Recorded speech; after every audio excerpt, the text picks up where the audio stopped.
आएंगे जी, इस्लामाबाद भी आएंगे, लेकिन गुजरेंगे वहां से और आपको बाद में पता चलेगा कि मैं आया था वहां पे। सर मतलब टायर पंचर करवाना पड़ेगा आपका। टायर पंचर करवा दें जी किसी तरह आप, लेकिन टायर फिर मेरे बेटे लगाना भी पड़ेगा सर बंदा ले आएंगे, कोई मसला नहीं। अच्छा, शान को तो अब टायर बदलने की आदत है ना, जब से इसको सुनने को मिला ना अपना टायर खुद ही चेंज करो ओके जी, तो देखिए ओके सर। 1935 का एक्ट है, reserve bank of India create कर दिया, और जी सर। साथ इन्होंने यहाँ पे सुप्रीम कोर्ट का सिस्टम लगा दिया। Sorry sorry sorry sorry, supreme court नहीं, क्या क्या कह रहा हूं मैं, कह रहा हूं ओमान और सॉरी एडन, ADEN, एडन और बर्मा को सेपरेट कर दिया इंडिया से। एडन है सऊदी अरब की तरफ और बर्मा है म्यांमार बांग्लादेश से इस तरफ। इन दोनों इलाकों पे भी ब्रिटिशर्स का कब्जा था, लेकिन वो चलाते इसको इंडिया की ट्रेरी में से थे। तो it was a long awaited desire of the Indians कि आप इसको इंडिया के खजाने से मत चलाएं, आपका तो आधी दुनिया पे कब्जा है, तो आप सारे इंडिया के खजाने से चलाएंगे। तो इस तरह ये इनको अलग कर दी। ये है 1935 का एक्ट, और उसकी मेन बड़ी बड़ी बातें मैंने आपको लिखवाई। फिर under the light of this 1935 acts, यार ये क्या है एडमन? जी सर। यार इसलिए तो मेरी क्लास यहाँ ना रखा करो भाई। ये देखो ना अब क्या चल रहा है वो मेरे सर पे। ड्रिलिंग हो रही है। पता नहीं यार ड्रिल है या क्या है, ये उससे ईंटें काट रहे हैं, क्या कर रहे हैं। बहुत खुदा की कसम, इतना बड़ा इदारा है यार एडमन हमारा, 10,000 कमरे हैं, किसी और कमरे यही मेरी क्लास यही करनी होती है आप लोगों ने। और वो मैं साथ कल बंदा लेके आऊंगा एडमन, ठीक है, उसे कहूंगा इसे गोली मार दे पता चले अगले दिन वो और मजदूर ले आए, उसको भी गोली मार देंगे, तो फिर कौन सा फार्मूला फिट होता है आसान यहाँ पे? जुर्म छोटा, सजा जुर्म छोटा, बड़ी। सदा बड़ी सर, बाबा जी वाला। बाबा ऐसी जी वाला। गोली नहीं मार देंगे।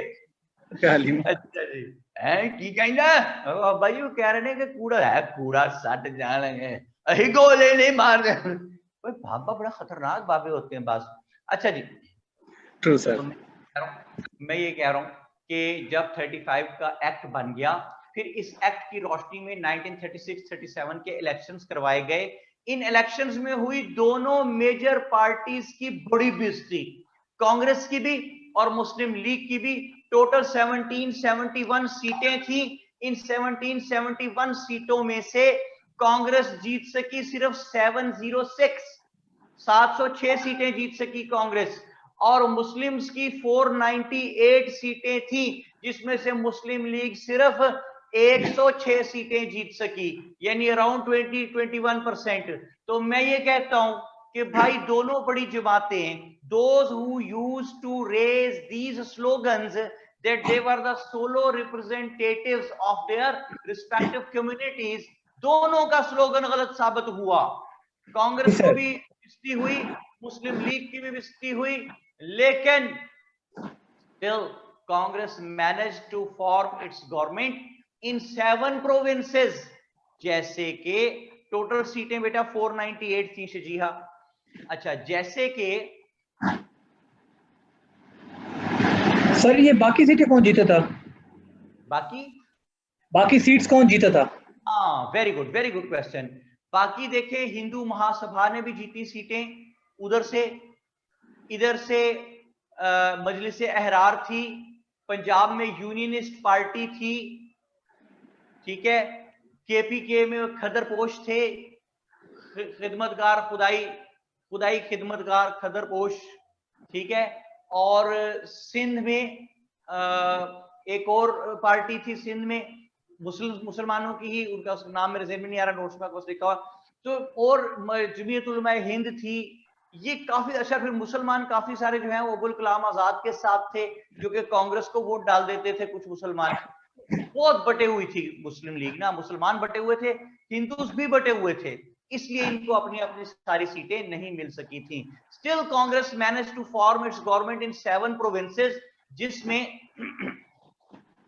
बॉम्बे है, मद्रास है, CP है, UP है, बिहार है, ठीक है, NWFP है, 7 प्रोविंसेस में इन्होंने अपनी हुकूमतें कांग्रेस ने बना ली। फिर जब इन 7 प्रोविंसेस में इन्होंने हुकूमतें बना ली, then they started reflecting brutalities upon the Muslims in those areas, जहां जहां इन 7 प्रोविंसेस में इनकी हुकूमत थी।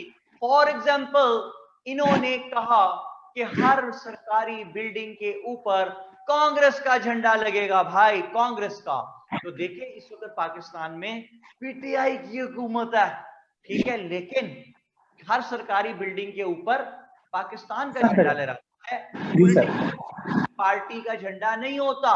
जी सर। ठीक है, तो होना चाहिए था ब्रिटिश इंडिया का झंडा, इन्होंने हर जगह लगा दिया अपना झंडा। कांग्रेस का, कांग्रेस का। तो जब जिन्ना ने पूछा कि भाई ये आपने कांग्रेस का झंडा क्यों लगा दिया, तो Nehru provided the most non serious answer of the history and he said कि Jinnah, it is a 3 colored flag of Congress which gives a beautiful aesthetic look. अब ये तो कोई बात नहीं है। फिर उन्होंने क्या किया कि मुसलमानों को उन्होंने मजबूर किया कि जो भी इदारे हैं सुबह वहां पे आके वंदे मातरम पढ़ा जाए। Vande Mataram is a song which was written by a Bengali shayar whose name was Chatterjee. 1874 में उसने ये सॉन्ग लिखा था।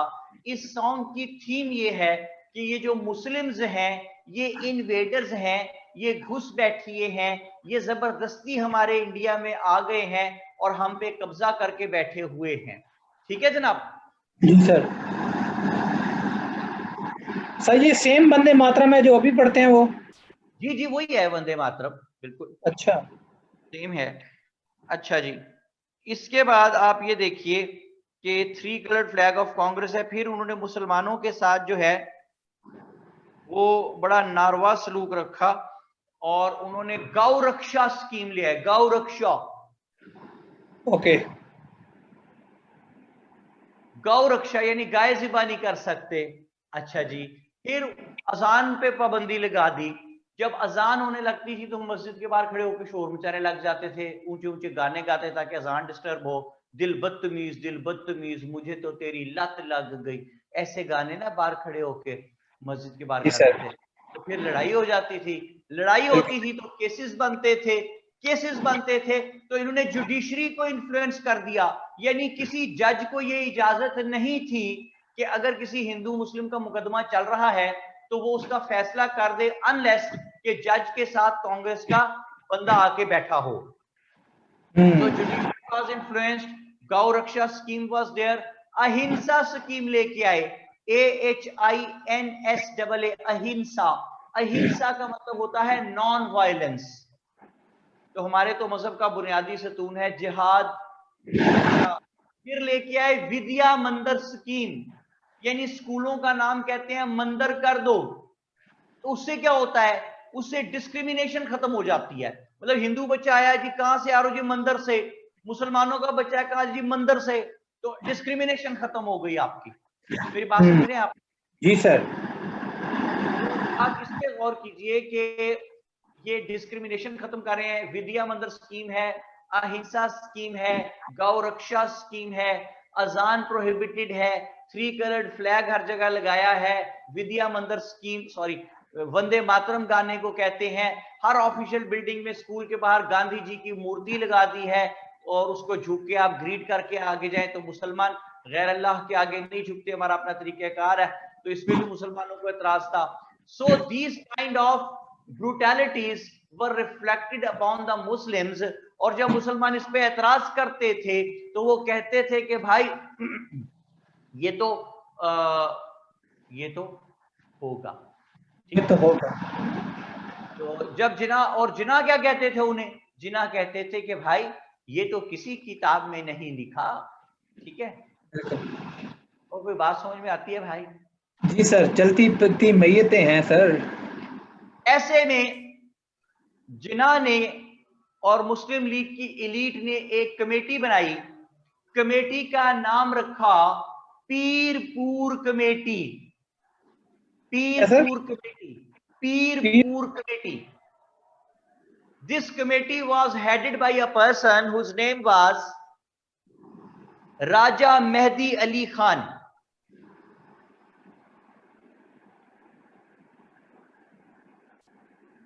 यार ये किस किस्म की मनहूस मशीन है भाई, क्या है ये एडमन? ये क्या ड्रिल तो नहीं है ये क्या करते हैं इससे? ड्रिल से कितने दिन से कर रहे हैं ये?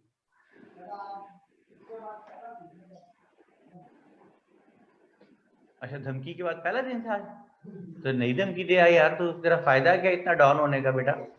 सर आप माल रोड वाले कैंपस में हैं? हाँ हाँ जी, हाँ जी, माल रोड वाला है। और जी कौन सा सर। कैंपस है? नहीं सर, इनका वो दूसरा भी तो है, वो गार्डन टाउन में, आई थिंक सो। गुलबर्ग हाँ में है। हाँ, आप गुलबर्ग में, सॉरी, ऑफिस है। आप वहां भी आए हुए हैं, गुलबर्ग वाले में भी? नहीं सर, उधर मैं नहीं आया, मैं इस वाले में आया था। अच्छा अच्छा, नहीं इधर आपने रेगुलर क्लासेस ली थी कोई 2-4, नो नो नो सर, नहीं ली। या एडमिशन लेने आए थे आप सिर्फ? सर मैं जस्ट मतलब एडमिशन और थोड़ी सी एडमिन से इंफॉर्मेशन कलेक्ट करनी थी। कब आए थे आप? सर मैं आया था अगस्त के पहले वीक में। चलो, कोरोना सबसाइड हो गया हुआ था काफी। जी जी, काफ़ी ज़्यादा उस वक्त काम चल रहा था अकेडमी में, कंस्ट्रक्शन हो रही थी काफ़ी, पेंट्स वेरी गुड। वगैरह। और अच्छा, लेकिन हमें नहीं मिले आप आके? सर एक्चुअली मैं एडमिन पे गया था, एडमिन ऑफिस में गया था और हाँ। रिसेप्शन पे कुछ इन्फॉर्मेशन ली, तो फिर बस मैं वापस आ गया था। अच्छा बेटे, जब भी आए ना यहाँ पे आप लाहौर, जब भी आए या जी वर्ल्ड सर। टाइम जब भी आए तो मुझे ना बताएं बिल्कुल, अच्छा? Okay sir. नहीं मैं यहाँ नहीं होता ना भाई, मेरा मतलब है, क्लास पढ़ाता हूँ चला जाता हूँ, मैं रुकता तो मैंने अपने ऑफिस पहुंचना होता है भाई। जी जी सर।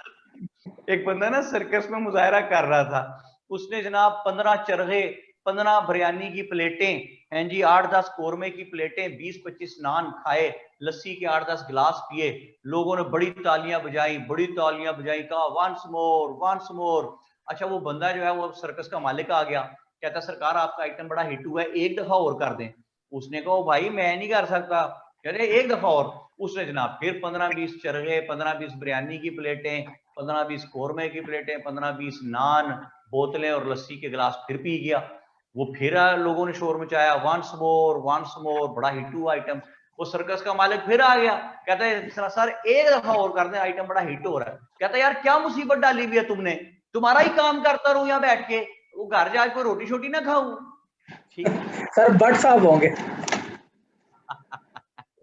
अच्छा जी, मरियम क्या कहते हैं? सुनो सर, क्या मुझे समझ नहीं आ रही, नहीं समझ नहीं आई मरियम, दोबारा लिखो बेटे, मुझे पढ़ा भी नहीं जा रहा क्या लिखा हुआ। सर क्या पार्डिया में लेट होगी? नहीं समझ आई बात, क्या पढ़ा दिया? हाँ, जिदे टिडते वट नहीं हो बट, दानियाल इमरान कहते हैं जी। बहरहाल ये मुझे नहीं जी, मैं इससे एग्री नहीं करता, बड़े बड़े स्ट्रॉन्ग वो स्मार्ट लोग भी फिर रहे होते हैं भाई, ऐसी तो बात नहीं है। ठीक है, तो मैं किसी के बारे में कोई पर्सनल ऐसी बात नहीं करता है, कोई हर्ट हो और नाराज होने का चांस किसी का पैदा हो भाई। लेकिन एक बात सुनी हुई है तो कह रहा हूँ, वीडियो अपोलोजाइज, कि पुत्र बटांदे नहीं रजते। ठीक है, ये वैसे एक बात है, ये मैंने नहीं कही भाई, ये वैसे लोग कहते हैं। अच्छा जी, अब तक क्या कवर करवा दिया? मरियम बेटी ये पूछ रही है कि अब तक क्या कवर करवा दिया। मरियम, अब यू हैव रिसेंटली ज्वाइंड, तो बेटे हम पहुंचे हुए हैं 1939 में। लो जी, ये 1936, 37, 39 के ये जो 2 साल हैं जिनमें जी सर। कांग्रेस की हुकूमतें थी 7 प्रोविंसेस में, इनको कहते हैं कांग्रेस मिनिस्ट्रीज का दौर। ठीक है जी, क्या कहते हैं जी? जी, कांग्रेस मिनिस्ट्रीज का दौर। हाँ जी। तो इसमें इन्होंने मुसलमानों पे बड़े जुल्म ढाए, तो मुस्लिम लीग की लीड ने एक पीरपुर कमेटी बनाई। It was headed by a person Raja Mehdi Ali Khan. Committee बनाई और इसको कहा कि जा कमेटी जा। हैं जी हसन? जी सर।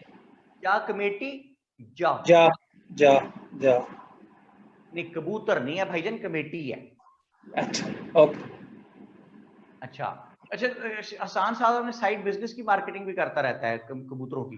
कबूतर रखे हुए हैं हसान? नहीं सर। कोई पेट रखते हैं आप? No sir. सर मैं एक्चुअली घर ही बहुत कम रहा हूँ, थ्रू आउट सारा हॉस्टल, कॉलेज भी बाहर, फिर हॉस्टल भी बाहर, यूनिवर्सिटी लाइफ भी, फिर जॉब भी बाहर, तो घर रहा ही नहीं, अभी आया हूँ कुछ अर्सा पहले। तो अब घर वापस आ गए हैं? जी सर। तो अब घर वाले कहाँ गए हैं? निकल गया। आगे निकल का भाई नहीं, इसके साथ नहीं गुजारा हो सकता। अरे तो बेटा तू हॉस्टल में ठीक था। तो अच्छा ये जी। 3 दिन से ज्यादा बर्दाश्त ही नहीं करते थे, मैंने बता दिया कि अब मैं इधर ही हूँ। हाँ पहले आपने बता मुज़ाकरात हुए सर। दिया, ये ना कहें कि आपने बता दिया कि आप इधर ही हैं, आप कहें कि आपने धमकी दी कि अब आप इधर ही रहेंगे। अच्छा जी। जी सर। तो चलें जी। तो पीरपुर कमेटी को कहा कि इन 7 प्रोविंसेस में जा, घूम फिर कमेटी और खबरें इकट्ठी करके ला कि कांग्रेस के इन 2 सालों में अब तक मुसलमानों पे कितने जुल्म ढाए गए हैं। कमेटी निकल गई। क्या करने गई है committee Hasan? Sir news collect करने गई है कि क्या चल रहा है और कितने ज़्यादा मुसलमानों पे जुल्म हुए हैं, और उनकी इंटेंसिटी क्या है, उनकी क्वांटिटी क्या है, ताकि वो एक रिपोर्ट तैयार कर सकें। शाबाश, वेरी गुड। ऐसे में एक अजीबोगरीब वाकया पेश आया कि सेकेंड वर्ल्ड वॉर स्टार्ट होगी दुनिया में, एंड जी sir. Second world war started knocking at the doors of the subcontinent. Second world war started knocking at the doors of the subcontinent. इस जुमले को समझे, इसलिए कि सेकेंड वर्ल्ड वॉर में जर्मनी और जापान एलाई थे, एक तरफ थे, उधर इंग्लैंड थे। इंग्लैंड की जर्मनी से लड़ाई हो रही यूरोप में, दोनों एक दूसरे को मार रहे हैं, बहुत नुकसान पहुंचा रहे हैं। तो जर्मनी ने अपने एलाई जापान को कहा कि जयपू, जयपू क्या कहता है आसान उसे? जयपू। जयपू। कहा जयपू देख मैं यहां लड़ रहा हूं, इस मुश्तरका दुश्मन को मार रहा हूं, तू भी तो कुछ कर जयपू। तो जयपू ने कहा कि जर्मनी भाई आप जरा मैप देखें, कहां यूरोप आप और इंग्लैंड लड़ रहे हैं जहां, और कहां दूर इस तरफ ईस्ट की तरफ मैं इधर जापान, और फिर मेरे बाजू देखें छोटे छोटे टमाटर जैसे, मैं कैसे उनको मारू पकड़ के इतनी दूर से, मैं क्या कर सकता हूं? तो जी सर। जर्मनी ने कहा देख जयपू तू ऐसे कर कि जरा सा नीचे उतर इक्वेटर की तरफ, वहां से वेस्ट की तरफ इंडिकेटर देख के निकल, साथ ही इंडिया है। जी सर। बात समझ आई आपको? जी जी सर, आई बिल्कुल, कि सब कॉन्टिनेंट में जाओ।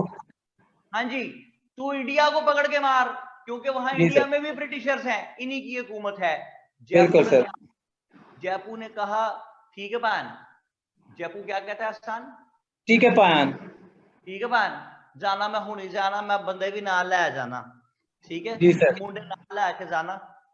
मेरा एक स्टूडेंट है, वो एडवोकेट है, तो क्योंकि बिल्कुल छोटा एज का ना, 21-22-23 साल का, तो जी सर। इमेच्योरिटी से तो उसको नए ने ना वो उसने ग्रुप ज्वाइन किए एडवोकेट्स में।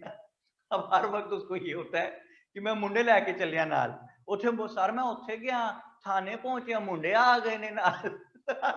मुंडे आ गए ने, मतलब वो इस बात में खुश है कि मेरा ना ग्रुप बन गया एक बदमाशी का, समझ लें, या डॉन टाइप हर चीज ना। और सारो और चलान कटिया, मैं ਉਹਨੂੰ ਦੱਸਿਆ मैं वकील हाँ ना कर बंदा बन, ਉਹ ਸਾਰੋਂ ਨੇ ਚਲਾਨ ਹੀ ਕੱਟ ਦਿੱਤਾ सर जी। फिर मैं फोन किया, बस सर फिर मुंडे आ गए ने।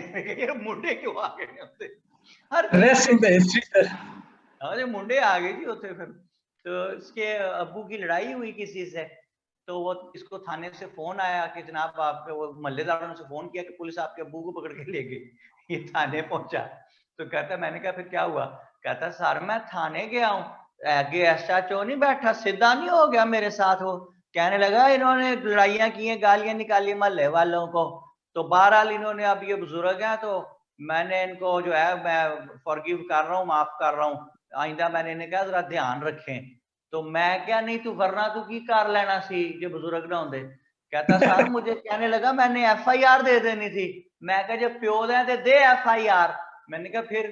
कहता सर फिर उन्हें देती एफआईआर। मैंने कहा यार वो चपला छोड़ रहा था अब्बा, तूने अब्बा फंसवा दिया, एफआईआर करवा दी। कहता सर जी फिर उसे मुंडे आ गए। मैं कहा मुंडे आ गए होंगे भाई फिर। तो पिछले दिन ना उसके रिश्ते की कोई बात चल रही थी, तो कहता सर अब्बा जी ने बड़ा डांटा कि फलां जगह रिश्ता नहीं कर रहा। तो मैंने कहा मुंडे नहीं आए तेरे वहां पे, वहां आते ना मुंडे, ताकि अब्बा जी उन्हें बताते कि कैसे दखल देते हैं। ओके जी। तो जी सर। अब्बा जनाब पर सेठ साहब कहते हैं अब्बा कटवा दिया, कटवा नहीं दिया, फंसवा दिया बेचारा जेल में। अच्छा बात, तो फिर फोन करे सर जी, वो अबू को उन्होंने सर जी को यार अब मुंडे कहाँ है, इस वक्त मुंडिया नु कहो ना, तो मुंडे आ गए बाजी। अच्छा जी, तो पीरपुर कमेटी ने रिपोर्ट देनी थी, लेकिन जापान ने सोचा कि मैं जाके इधर इंडिया में मारता हूं इंग्लैंड को। ब्रिटिश गवर्नमेंट को लगा पता कि जापान हमारी तरफ चल पड़ा है, तो ब्रिटिश गवर्नमेंट ने फौरी तौर पे in order to create some pressure on Japan, British government ने स्टेटमेंट दी। Lord Charles Illingworth, Lord Charles Illingworth viceroy है इंडिया में, उसने स्टेटमेंट दी कि भाई जी in this war Indians are with us. तो कांग्रेस ने कहा भाई हम कोई आपके साथ नहीं है, thank you very much, sorry. तो ब्रिटिश गवर्नमेंट ने कहा बेवकूफो, क्या कहा ब्रिटिश गवर्नमेंट ने? बेवकूफो, बेवकूफो, तुम हमारे साथ हो या नहीं हो ये कहने के लिए हमें तुम्हारी इजाजत की जरूरत नहीं है, because we are the central government and you are the provincial government. तो whatsoever the central government says, provincial government has to obey that. तो इसलिए तुम हमारे अंडर हो और हम जो भी कहें तुम्हें उसको मानना पड़ेगा भाई।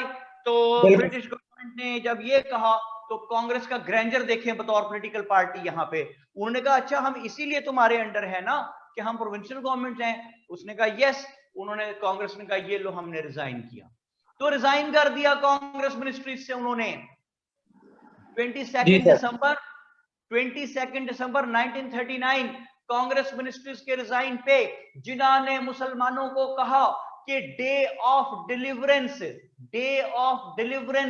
22 दिसंबर 1939 यौमे निजात मनाओ मुसलमानों, डे ऑफ डिलीवरेंस, यौमे निजात, होम लेवल पे, स्ट्रीट लेवल पे, टाउन लेवल पे, सिटी लेवल पे, प्रोविंस लेवल पे, नेशनल लेवल पे, इंटरनेशनल लेवल पे मुसलमानों यौमे निजात बनाओ, डे ऑफ डिलीवरेंस सेलिब्रेट करो, नच पंजाबन नच जिनान। अच्छा जी, ये सारा जी इस तरह जो है ये सेलिब्रेट हो रहा था। आसान बात समझ में आ गई? जी सर, बिल्कुल आ रही है सर। उधर पीरपुर कमेटी अपनी रिपोर्ट ले आई। जी सर। ये जो रिपोर्ट है पीरपुर कमेटी की, it's very important. Pirpur committee की जो रिपोर्ट है इट इज वेरी वाइटल, इसलिए कि ये पाकिस्तान बनाने में दूसरा अहम रोल अदा किया पीरपुर कमेटी ने।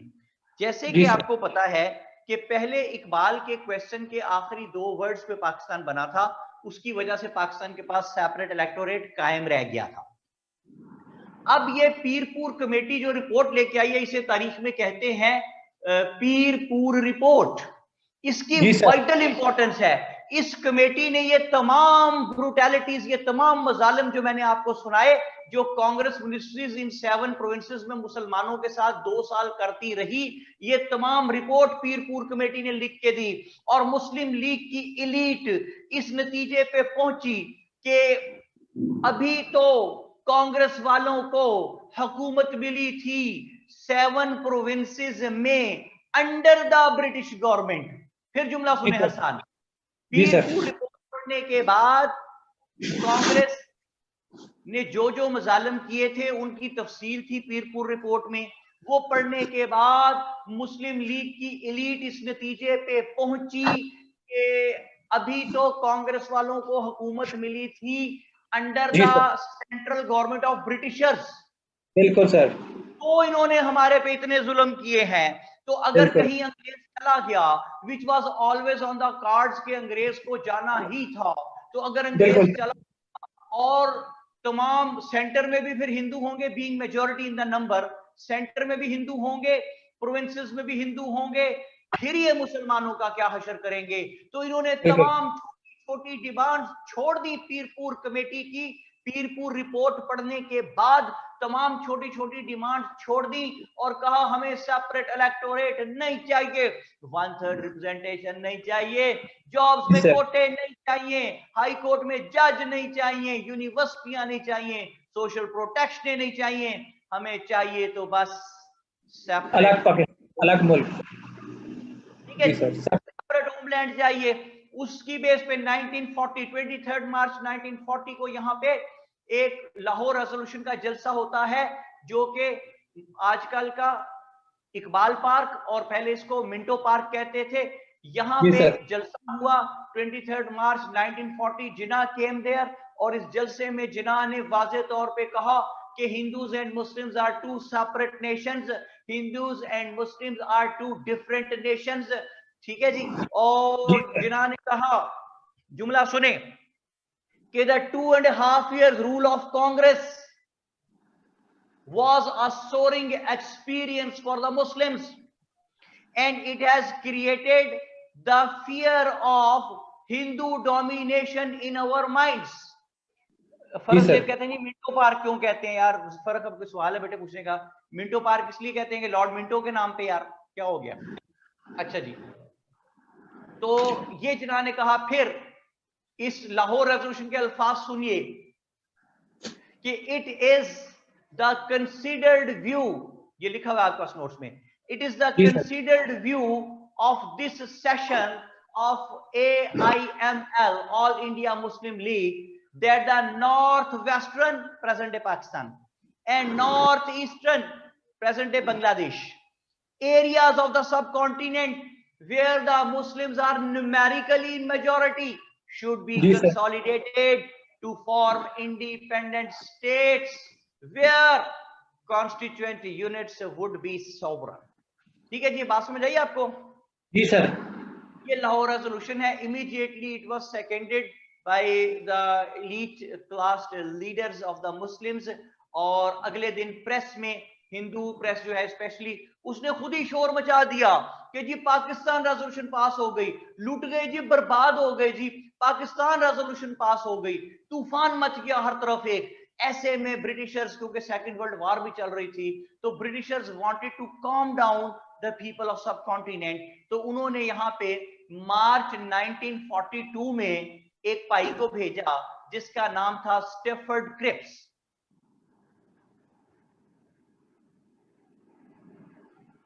सर क्या नाम था? Stephen? Stafford Cripps, STAFFORD, Stafford Cripps. अच्छा जी, जरा एक साइड पे जरा लिखिए 1940 से लेके 1947 तक, ये हेडिंग ओके सर। ये बॉक्स में डाल दें 1940 से 1947 तक। इसके नीचे लिखिए एक साइड पे लेफ्ट कॉलम बना के कांग्रेस, और नीचे लिखिए मुस्लिम लीग। लिख लिया? जी सर।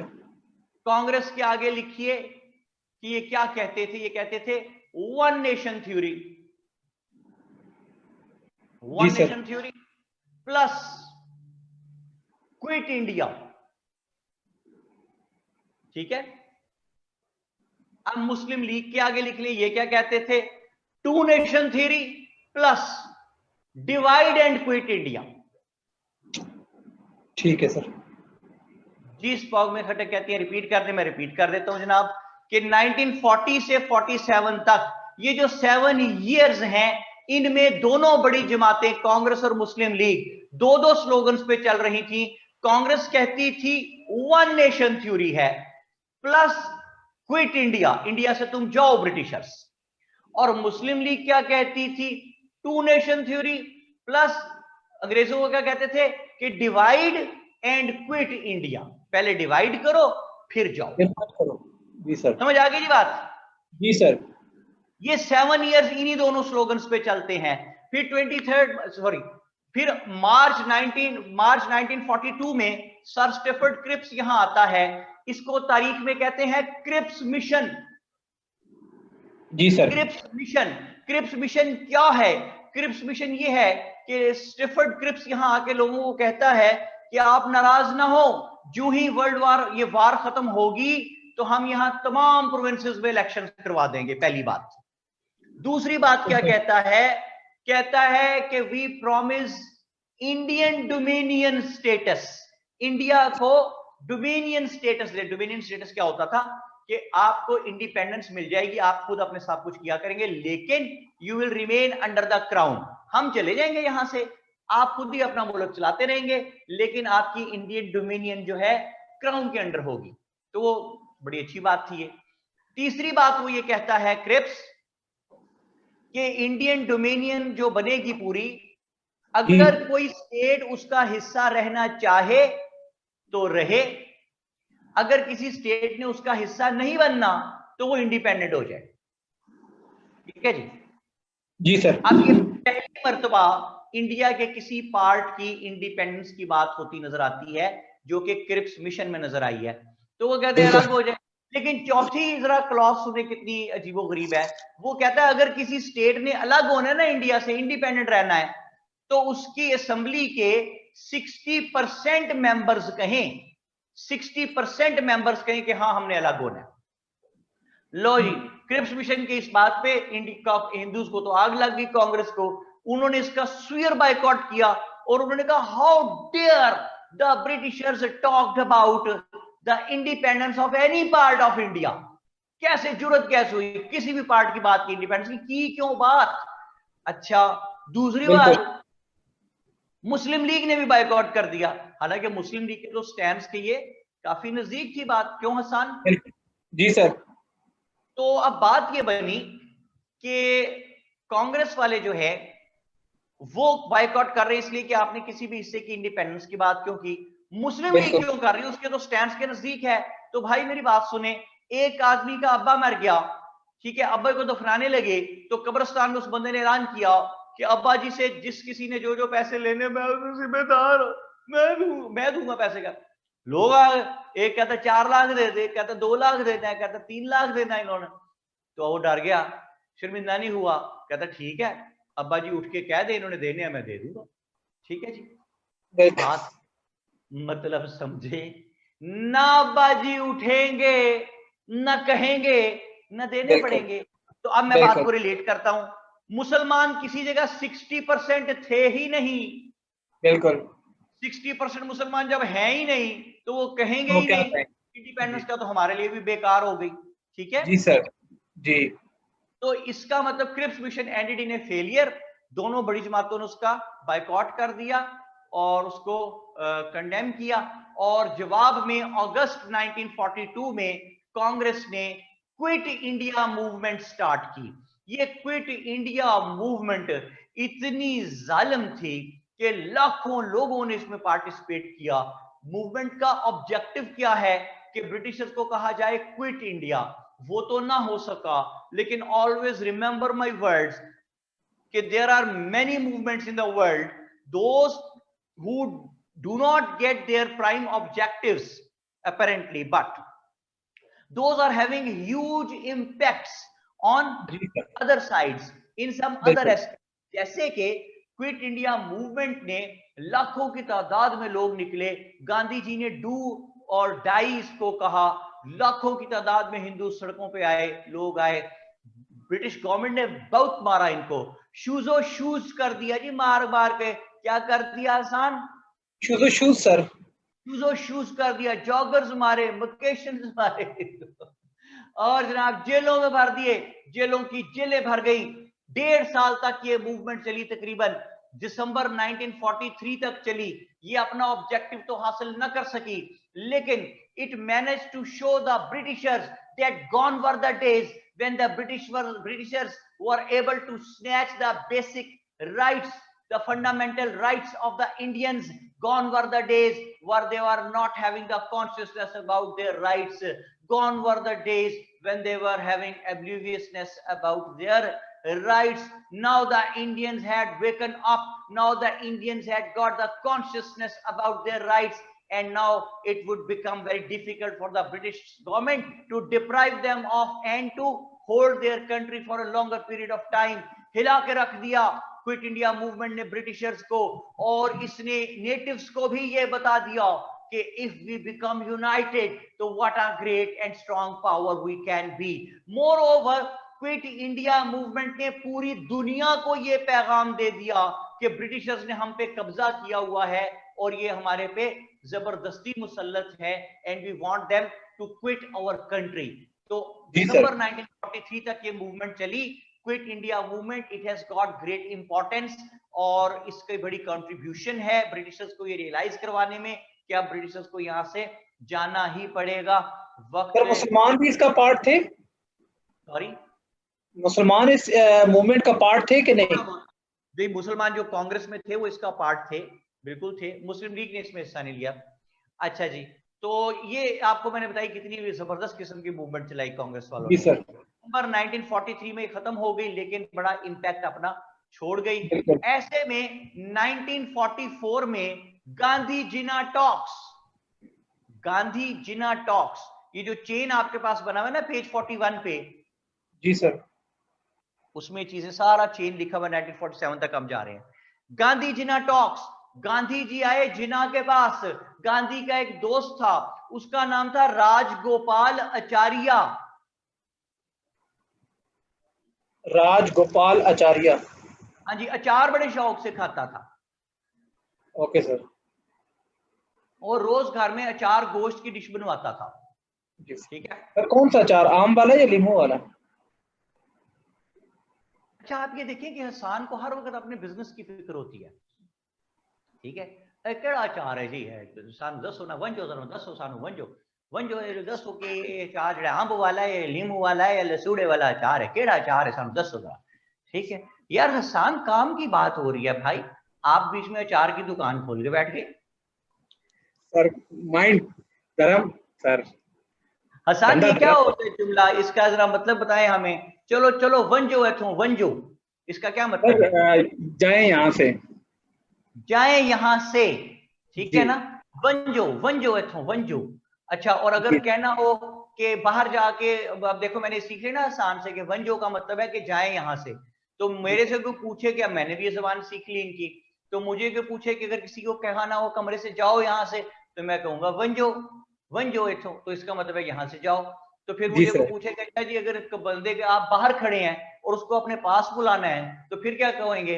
तो मैं अच्छा। दूर चला जाऊंगा और जाके वंजो उठूं, तो नो वो नो वंजो सर, कि मैं वहां से कहूँगा जाओ, तो यहाँ आ जाओ। हाँ, फिर क्या कहेंगे आसान? सर एदिया, महदिया। ऐतिया। ये तो जी हमें भी एदिया। पता है, अच्छे हाँ, ये क्या बड़ी टर्मिनोलॉजी बताई तूने, ये तो हमें बड़ा है सर अच्छे हाँ।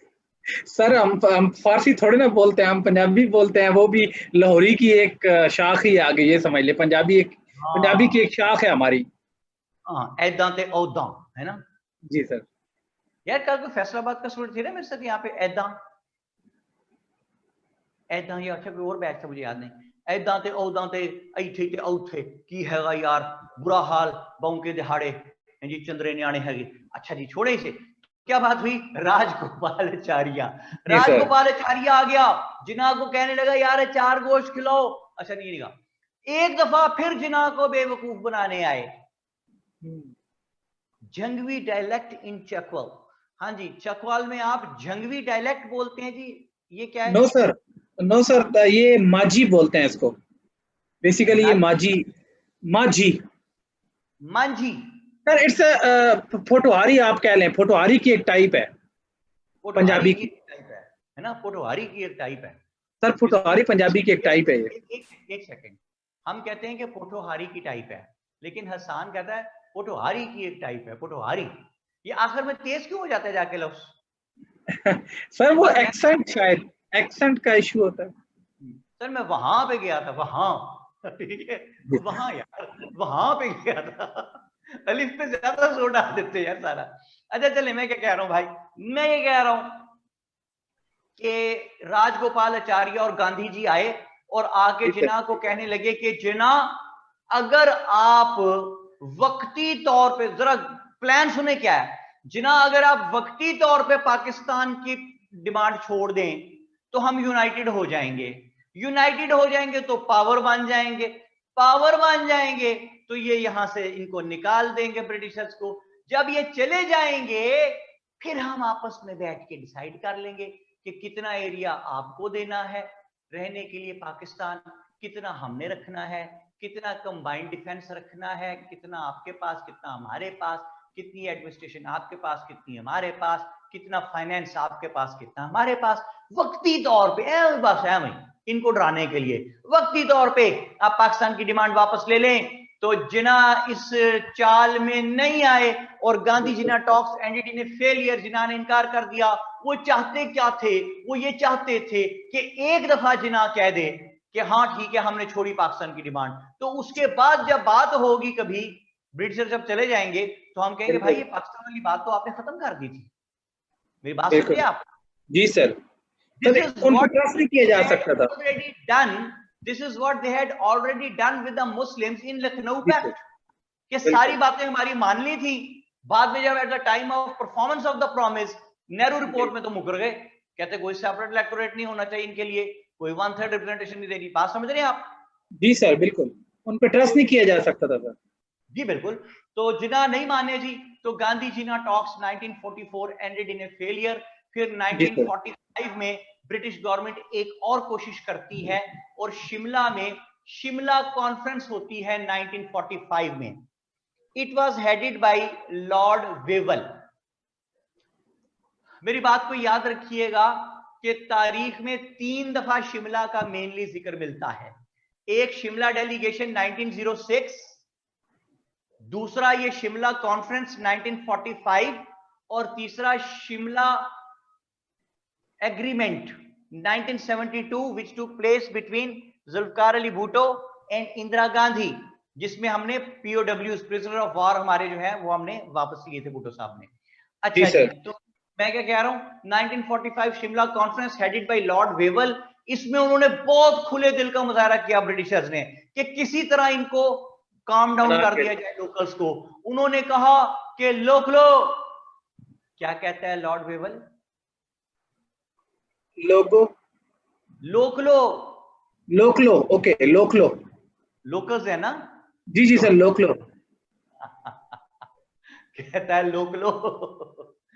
वो सीटें जो 1861 में 12 से शुरू हुई थी, 6 हमारे 6 तुम्हारे, 1861 में 16 हुई, सॉरी 1892 में 16 हुई, 8 तुम्हारे 8 हमारे, 1909 मिंटो मॉर्ले 1909 60 हुई सीटें, ठीक है जी, जिसमें से 28 ऑफिशियल्स, 22 नॉन ऑफिशियल्स। फिर 1919 मॉन्टेगू चेम्सफोर्ड, फिर 1935 का एक्ट जिसमें हमारे तुम्हारे थे लोग, अब सब तुम्हारे। 1945 शिमला कॉन्फ्रेंस कहता है जितनी सीटें लेजिस्लेटिव काउंसिल की सब तुम्हारी, सब तुम ले लो, क्योंकि ये वतन तुम्हारा है, हम हैं। ठीक है, तो उसने कहा भाई सब सीटें तुम्हारी, लेकिन हमारा एक आदमी गवर्नर जनरल। ठीक है जी। मोर ओवर, अच्छा यहां तक तो बहुत अच्छी थी बात। आगे बात खराब हुई। आगे बात खराब कैसे हुई? कहता है 50-50 सीटें तुम दोनों की, कांग्रेस की, हिंदूज की और मुस्लिम्स की, 50-50। तो कांग्रेस ने इस पे बड़ा स्वीयरली रिएक्ट किया, बाइकआउट किया, और उन्होंने कहा कैसे भाई 50-50, तुमने मुसलमानों को तो 1/4 है, हम उन्हें 1/4 देने को तैयार नहीं, तुम हमारे बराबर ला रहे हो 50-50। वो एक ही सफ में खड़े कर दिए महमूद और यास, ना कोई बंदा रहा ना कोई बंदा नवाज। तो कांग्रेस ने बायकॉट कर दिया, मुस्लिम लीग ने भी बायकॉट कर दिया। मुस्लिम लीग ने क्यों बायकॉट किया? इन्होंने कहा भाई, जिन्ना ने कहा आपने यूनियनिस्ट पार्टी को बुला के क्यों बिठाया हुआ है? जिन्ना ने कहा मुस्लिम लीग के पैनल से अगर कोई बात करेगा तो सिर्फ मुस्लिम लीग करेगी मुसलमानों के लिए बात, ठीक है, मुसलमानों के लिए अगर कोई बात करेगा तो सिर्फ मुस्लिम लीग करेगी, यूनियनिस्ट पार्टी नहीं करेगी। तो इस बात पे जिनाब ने वॉकआउट कर दिया वहां से। जिना पे रिजिडिटी का इल्जाम भी लगा, लेकिन जिना ने कहा कि नहीं, मुस्लिम लीग ही मुसलमानों की रिप्रेजेंटेटिव ऑर्गेनाइजेशन होगी। अच्छा जी, फिर 1945-46 के इलेक्शंस हुए और इन इलेक्शंस में कांग्रेस ने भी बहुत सी सीटें जीती, मुस्लिम लीग ने भी बहुत सी सीटें जीती, और both political parties, major political parties managed to fulfill their slogans, come up to their slogans कि they were the solo representative of their respective communities. इसके बाद जब ब्रिटिशर्स ने देखा कि इनएविटेबल हो गया है, अब इनको इकट्ठा रखना, डिवाइड करना ही पड़ेगा, तो उन्होंने कैबिनेट मिशन यहां भेजा 1946 में। कैबिनेट मिशन जो है इसमें भी सर स्टेफर्ड क्रिप्स इसका हिस्सा था। इसमें एक भाई था सर अलेक्जेंडर, ठीक है जी, ये आए यहाँ पे lord Alexander, lord Stafford Cripps, एक भाई और था। ये तीनों यहां आते हैं, कैबिनेट मिशन देते हैं 1946 में। और कैबिनेट मिशन क्या है? कैबिनेट मिशन ये है भाई कि पूरे इंडिया को उन्होंने 3 ग्रुप्स में तकसीम कर दिया, ए, बी एंड सी। ए में उन्होंने रखे हिंदू मेजॉरिटी डिस्ट्रिक्ट्स, बी में उन्होंने रखे मुस्लिम मेजॉरिटी डिस्ट्रिक्ट्स, और सी में उन्होंने रखा बिहार एंड आसाम। ये ऑलमोस्ट पार्टीशन का एक ऐलान था, जिसका बाकायदा ऐलान जो है वो 3 जून 1947 को किया गया। 3 जून 47, 3 जून प्लान इसको कहते हैं। इसको मेनन्स फार्मूला भी कहते हैं, MENON, मेनन, मेनन्स फार्मूला, क्योंकि इस भाई का नाम था VP मेनन। 3 जून प्लान जिस वक्त हसन साहब बना है ना, जी सर, तो it was already made, it had already made clear that no local would be able to know the plan unless it would be disclosed. किसी लोकल लीडर को नहीं बताया जाएगा जब तक फाइनलाइज नहीं हो जाएगा। But what a irony of the fact कि जिस जगह लॉर्ड माउंटबेटन के घर में ये प्लान बन रहा था, तो लॉर्ड माउंटबेटन के घर में ठहरा हुआ था नेहरू, और the only Indian in the staff of Lord Mountbatten was VP Menon. VP Menon ने ये प्लान बनाया और लेके आया। नेहरू ने देखा, नेहरू ने एडिट किया उसको, दोबारा VP मेनन ने बनाया, फाइनलाइज हुआ। लॉर्ड माउंटबेटन जहाज में बैठा, इंग्लैंड पहुंचा और हाउस ऑफ लॉर्ड से 7 मिनट्स में ये सारा अप्रूव किया। इंग्लैंड का प्राइम मिनिस्टर था उस वक्त लॉर्ड एटली, ATLEE, लॉर्ड एटली। इसने ना फटाफट साइन किए।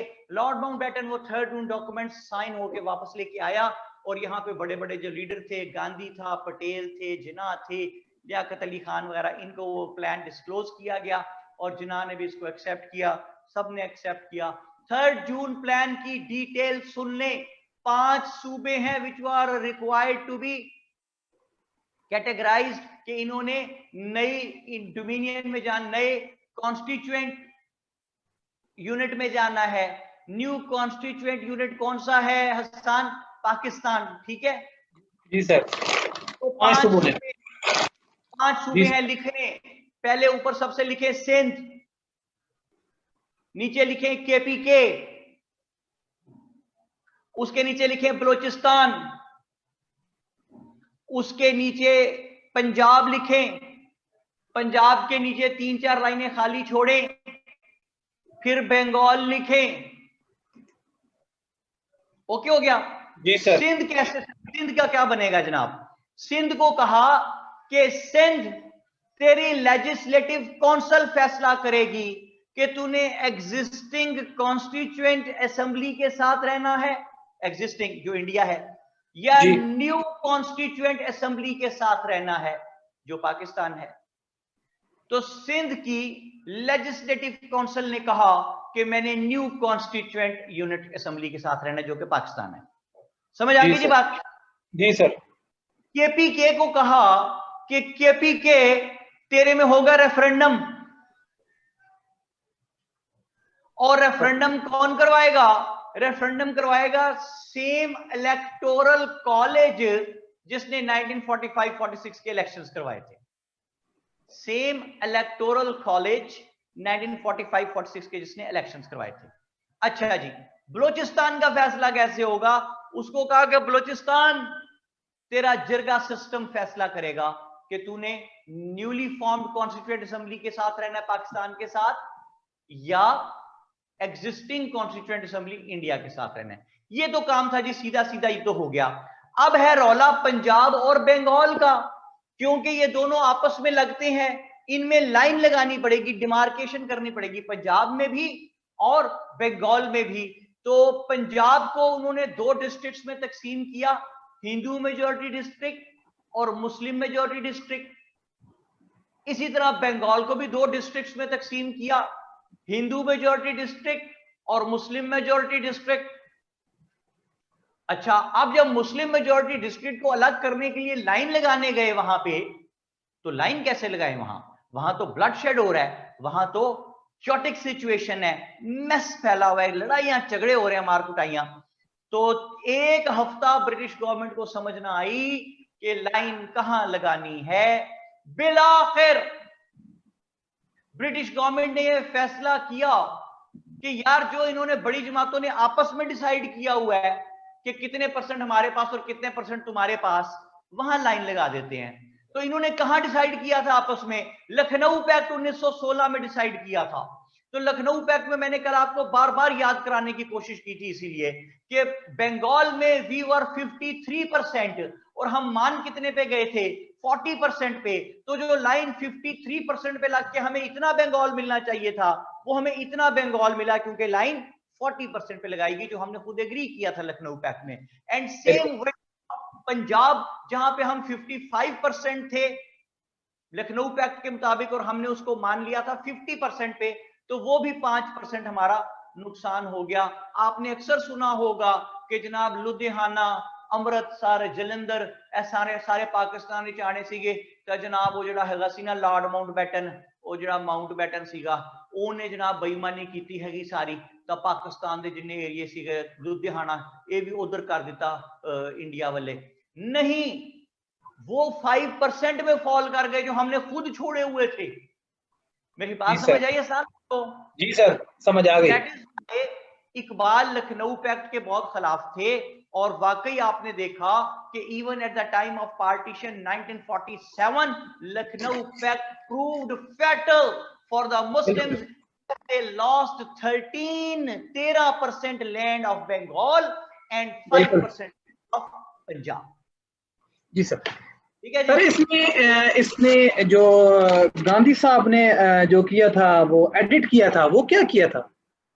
पता नहीं, अब हमें तो नहीं बताना चाहिए उसका, वो तो फार्मूला या तो सामने आया होता ना कि ये नॉन एडिटेड था, ये एडिटेड है, वो तो हमें नहीं पता। सिर्फ यही पता है कि उसने किया था, उसने गांधी ने नहीं किया था, नेहरू था भाई। नेहरू ने, सॉरी सर, नेहरू ने।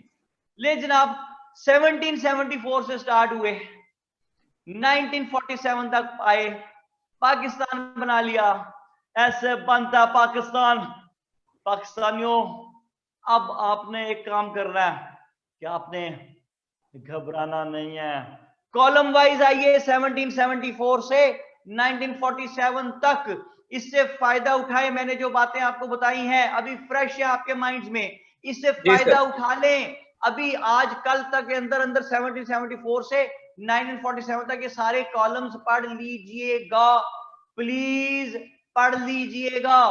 बहुत सी चीजें कॉमन निकल आएंगी और आपको बहुत फायदा पहुंचा देंगी। एक बात। दूसरी बात, एडवेंट ऑफ इस्लाम से चले 712 से 712 से 1206 तक पहुंचे, उस एरिया पे कमांड हासिल की। 1206 से 1526 तक आए, उस पे कमांड हासिल की। 1526 से 1857 तक आए, उस पे कमांड हासिल की। 1857 से 1947 तक चले तो आपने देखा कि इसके अंदर रेनेसेंस मूवमेंट्स थी, जिसमें सर सैयद अहमद खान थे, जिसमें दारुल उलूम देवबंद था, जिसमें नदवतुल उलमा था, जिसमें 1861 का लेजिस्लेटिव काउंसिल्स एक्ट था, 1892 का लेजिस्लेटिव काउंसिल्स एक्ट था, शिमला डेलीगेशन था, मिंटो मॉर्ले रिफॉर्म्स थी, लखनऊ पैक्ट था, मॉन्टीगो चैम्सफोर्ड रिफॉर्म्स थी, साइमन कमीशन था, दिल्ली प्रपोजल्स थे, नेहरू रिपोर्ट थी, 14 पॉइंट्स थे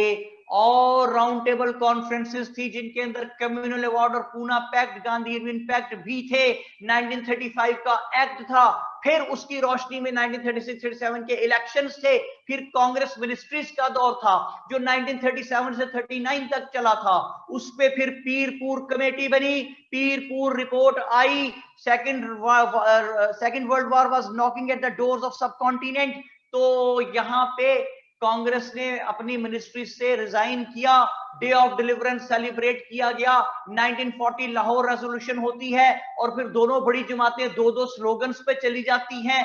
कांग्रेस कहती है one nation theory and quit India, Muslim league कहती है two nation theory and divide and quit India, और फिर क्रिप्स मिशन है, क्विट इंडिया मूवमेंट है, गांधी जीना टॉक्स हैं, अचार गोश्त वाली, राजगोपाल आचार्य वाली, और फिर 1945 का शिमला कॉन्फ्रेंस है लॉर्ड वेवल वाली, 1945-46 के इलेक्शंस हैं, 46 का कैबिनेट मिशन है और 1947 3 जून प्लान है और फिर बन जाता है आपका, हमारा, हम सबका सबसे प्यारा पाकिस्तान। तो पाकिस्तान जिंदाबाद, जिंदाबाद। तो मैंने क्या कहना है, मैंने ये कहना है कि gentleman whatsoever we have tried to discuss till now, अब जब हमारी मुलाकात इंशाल्लाह ताला फजल खुदा बशर्ते जिंदगी होगी तो वो होगी इंग्लिश एस्से पे। और ये मैं आपको बता दूं कि आपके हौसले के लिए बता रहा हूं कि आज तक पिछले 16, 17, 18 साल में मेरा कोई स्टूडेंट इंग्लिश एस्से में फेल नहीं हुआ, ये मेरा रिकॉर्ड है। अब कोई आप में से कोई भी मेरा रिकॉर्ड तोड़ने की कोशिश ना करे, ठीक है sir? We are blessed sir, thank you. तो ये इंशाल्लाह ताला जब हम ऐसे स्टार्ट करेंगे तो you people will see to it कि ऐसे एक कितनी आसान चीज है और हम उस पर कितनी कमांड इंशाल्लाह हासिल कर लेंगे। प्लीज जहनों के अंदर कोई अनसर्टेनिटी ना रखना ऐसे के बारे में, ठीक है? सिर्फ बाकी सब्जेक्ट्स पे पूरा फोकस करें, तवज्जो करें, तैयारी करते रहें। जो ही हम ऐसे पे पहुंचते हैं आप हैरान परेशान रह जाएंगे कि ऐसे दर हकीकत कितनी आसान चीज है और उसको पेश कैसे दुनिया में किया जाता है। जो बंदा घर से CSS करने निकलता है उसको बताया जाता है कि यार बाकी तो सब हो जाएगा, ऐसे ओल नहीं होना। नहीं, ऐसी कोई बात नहीं है। जो कोई ऐसी बात आके कहे, जो कोई आपको डिस्करेज करने की कोशिश करे ऐसे पे, तो हसान समेत आप सब ने उस मिल के उसको कहना है चलो चलो वंजो एथो वंजो वंजो, ठीक है जी? वंजो है तो सारे वंजो है तो वंजो लिखे जरा यहाँ पे क्या कहेंगे, WANJO वंजो, वंजो एथो वंजो, चलो वंजो वंजो, ठीक है जी? तो इस तरह से हम डिमोटिवेट नहीं होंगे। सर ये जो एक क्वेश्चन है सर कि इसमें हमारे पास आगे जो करंट इश्यूज हैं पाकिस्तान के और पाकिस्तान अफेयर में, वो कोई और टीचर पढ़ाएगा या आफ्टर पार्टीशन? जी बिल्कुल, इंशाल्लाह पढ़ाएंगे आपको। और वो अच्छा बड़े बड़े लायक किस्म के जो हमारे स्कॉलर्स हैं, eminent scholars are visiting world times, तो वो आपको पढ़ाएंगे। 47 से ऑनवर्ड्स लेके आएंगे आपको 2020 ओके ओके। मैं इसलिए नहीं करता बेटा कि फिर मैं बहुत एक्सर्ट हो जाता हूँ, ठीक है? जी जी, बहुत जाता हूँ मैं, तो मैं इसलिए कोशिश करता हूँ कि बस मैं उतना काम करूँ जितना मैं कर सकूँ। मेरा काम है आप लोगों को रास्ते पे डाल देना। अब देखें जिस तरह हम एडवेंट से चल के आए हैं 1947 तक, जिस तरह हमने कॉन्स्टिट्यूशन डेवलपमेंट की है 1774 से 47 तक, आप लोग माशाल्लाह हाईली क्वालिफाइड लोग हैं, बड़ी बड़ी यूनिवर्सिटीज के पढ़े हुए लोग हैं। आपने कभी इतनी डिटेल में एक एक साल के बीच में से गुजर के आप ऐसे कहीं नहीं पहुंचे हुए, ठीक है? आपको बस आउटलाइन बता दी जाती है, बात कर ली जाती है, बाकी जाके स्टूडेंट को खुद ही करो जाके। लेकिन मैं पूरी जिम्मेदारी खुद लेता हूँ क्योंकि यहाँ पे भाई बादशाह टाइप लोग भी मौजूद हैं जिनका नाम है उस्मान असलम मुगल साहब, बादशाह हैं। तो बड़ा ध्यान रखना पड़ता है, बादशाह मौजूद हो ना तो ध्यान रखना पड़ता है। अगर आप बादशाहों की मौजूदगी में जरा सी भी गलत बात कर दें तो वो क्या कहते हैं आपको, वंजो है तो वंजो।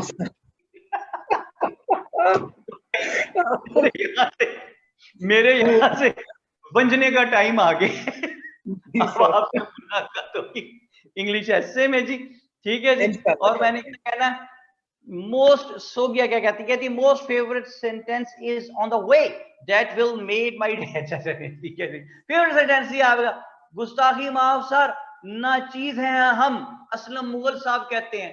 बेटे जिस दिन बादशाह ना चीज हो गए ना, उस दिन हम जो है ना, हमें जिंदगी अजीज हो जाएगी उस दिन, अगर आप ना चीज हो गए, ठीक है? तो अभी मैं वंजने लगा हूं जी यहाँ से, और मैंने जाते हुए वंजते हुए क्या कहना है यहाँ से, मैंने कहना है gentleman whatsoever we have tried to discuss till now we'll repeat it, complete it and concrete it and never let it know to anybody else कि how simple it is। और सब कुछ क्या है, वो बेकार है, बस you people are precious, कितने, वो very very precious। So try to take good care of yourselves and try to become what the best possible sons or daughters of your parents, कि इसके अलावा ना दुनिया में ना आखिरत में कामयाबी का और कोई रास्ता नहीं है।